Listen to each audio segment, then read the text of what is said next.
তো দ্বিতীয় ক্লাসে আমরা ৪৯তম বিসিএসে আসা কিছু গণিত প্রশ্নের সমাধান করব। কিভাবে খুব সহজে এই প্রশ্নগুলোর উত্তর করা যায় সেটা আমরা জানার চেষ্টা করি।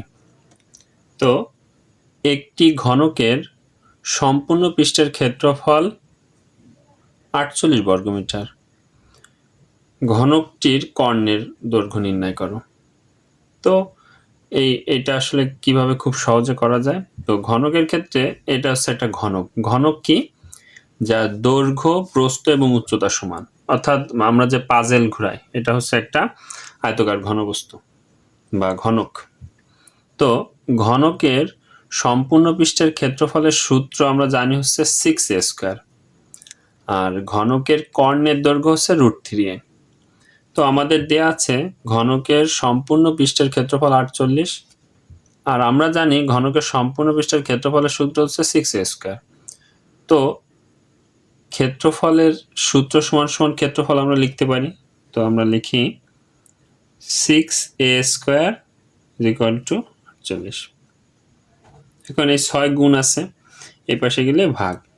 তো ৪৮ যদি আমরা ৬ দিয়ে ভাগ করি তাহলে আমরা পাই হচ্ছে ৮। এখন আমরা চাই যে এর মানটা বের করব। তো a² = ৮ না লিখে আমি লিখতে পারি ৪ গুণ ২। এখন আমরা জানি যে a² এই পাশে গেলে রুট হয়। তো a = √৪ গুণ ২। তাহলে a = এই রুট তো ৪ এর পরও আছে, ২ এর পরও আছে। ৪ রে যদি আমরা রুট করি আমরা পাই হচ্ছে ২, কিন্তু √2 এটা একটা অমূলদ সংখ্যা। এটা যদি আমরা √2 করি এটা অসীম সংখ্যার মধ্যে চলতে থাকবে, এই জন্য আমরা √2 রেখে দিলাম। তাহলে এর মান আমরা পেলাম হচ্ছে 2√2। তো এখন আমাদের ঘনকটির কর্ণের দৈর্ঘ্য নির্ণয় করতে গেছে। তো কর্ণের দৈর্ঘ্যের সূত্র কি? ঘনকের কর্ণের দৈর্ঘ্যের সূত্র হচ্ছে √3a। তো ঘনকের কর্ণের দৈর্ঘ্য √3a। তো √3 থাক, আর এর মান তো আমরা বের করছি 2√2। তো এর পরিবর্তে আমরা লিখলাম 2√2। তো এখন 2 আর √3 আর √2 যদি আমরা গুণ করি তাহলে 3 × 2 = 6, তাহলে আমরা পাই হচ্ছে √6।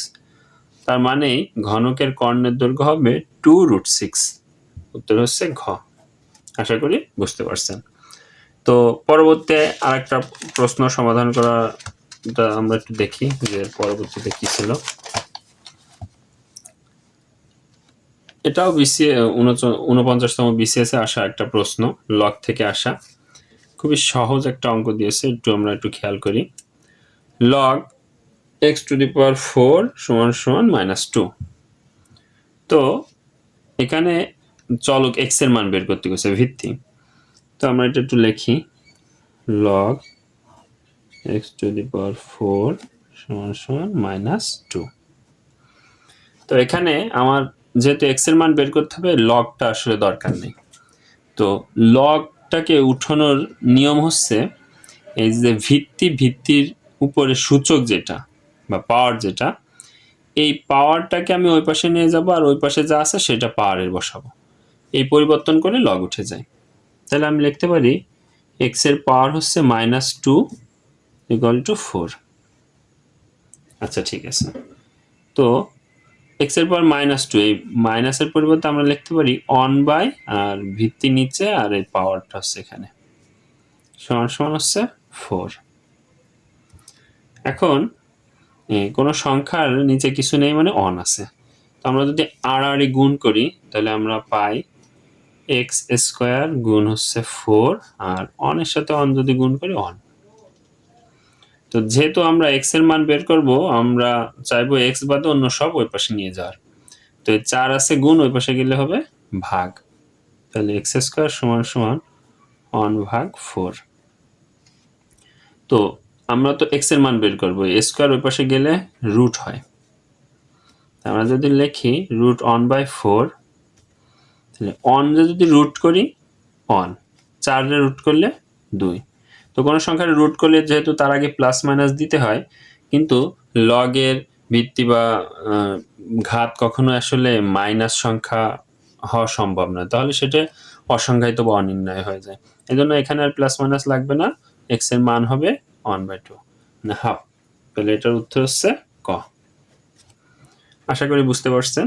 তো আরেকটা অঙ্ক আমরা খেয়াল করি। তো এটাও 49তম বিসিএসে আসা, একটু খেয়াল করেন, খুবই সহজ, আসলে একটু বুঝতে হবে। তবে একটি ত্রিভুজের প্রথম কোণ দ্বিতীয় কোণের অর্ধেক, প্রথম কোণটা হবে দ্বিতীয় কোণের অর্ধেক, আবার তৃতীয় কোণ অপর দুই কোণের বিয়োগফলের 3 গুণ। দ্বিতীয় কোণটি কত ডিগ্রি? তো দ্বিতীয় কোণের অর্ধেক হচ্ছে প্রথম কোণ, তাহলে আমার আগে দ্বিতীয় কোণটা ধরতে হবে। তো দ্বিতীয় কোণ, তো যদি কোনো কিছুর মান আমরা কখনো ধরতে যাই, তাহলে আমরা লিখি যে দ্বিতীয় কোণ এক্স বা দ্বিতীয় কোণ ক। তো তো এইভাবে আমরা করতে পারবো যদি এক্স ধরি, কিন্তু দ্বিতীয় কোণ যা প্রথম কোণটা তার অর্ধেক। তো এখানে যদি আমি এক্স ধরি, তাহলে এর অর্ধেক করতে গেলে প্রথম কোণটা হবে x/2। তাই একটু কেমন হয়ে যায়, আসলে একটু করাটা একটু জটিল হয়ে যাবে। তো আমরা দ্বিতীয় কোণটা ধরি 2x। 2x ধরলে সুবিধা কি, তাহলে প্রথম যে কোণ, তাহলে সেটা হবে তার অর্ধেক। তাহলে এর অর্ধেক তো খুবই সহজ আসলে করা, 2টা x এর অর্ধেক হবে 1টা x। এবার তৃতীয় কোণ অপর দুই কোণের বিয়োগফলের 3 গুণ।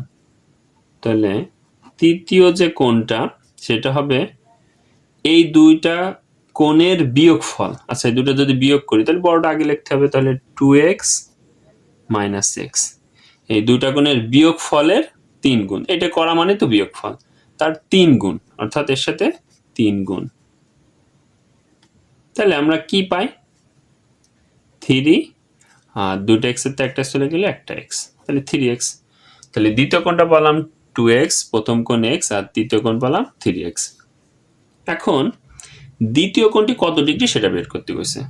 তো আমরা তো জানি যে ত্রিভুজের 3 কোণের সমষ্টি 180 ডিগ্রি, একটা কোণে একটা কোণে একটা কোণ, তাহলে এই 3টা কোণের সমষ্টি বা যোগফল হচ্ছে কত? 180 ডিগ্রি। তাহলে আমরা লিখতে পারি একটা কোণ হচ্ছে x, আর একটা কোণ হচ্ছে 2x, আর একটা কোণ হচ্ছে 3x। তো 3 কোণের সমষ্টি কত? 180 ডিগ্রি। তো এখান থেকে আমি x এর মান বের করার চেষ্টা করি। 3টা 2টো 5টা একটা 6টা 6x সমান হচ্ছে 180 ডিগ্রি। তো এই 6টা আছে হচ্ছে গুণ, ওই পাশে গেলে ভাগ। তো 180 রে যদি আমরা 6 দিয়ে ভাগ করি, তাহলে আমরা পাই হচ্ছে 30 ডিগ্রি।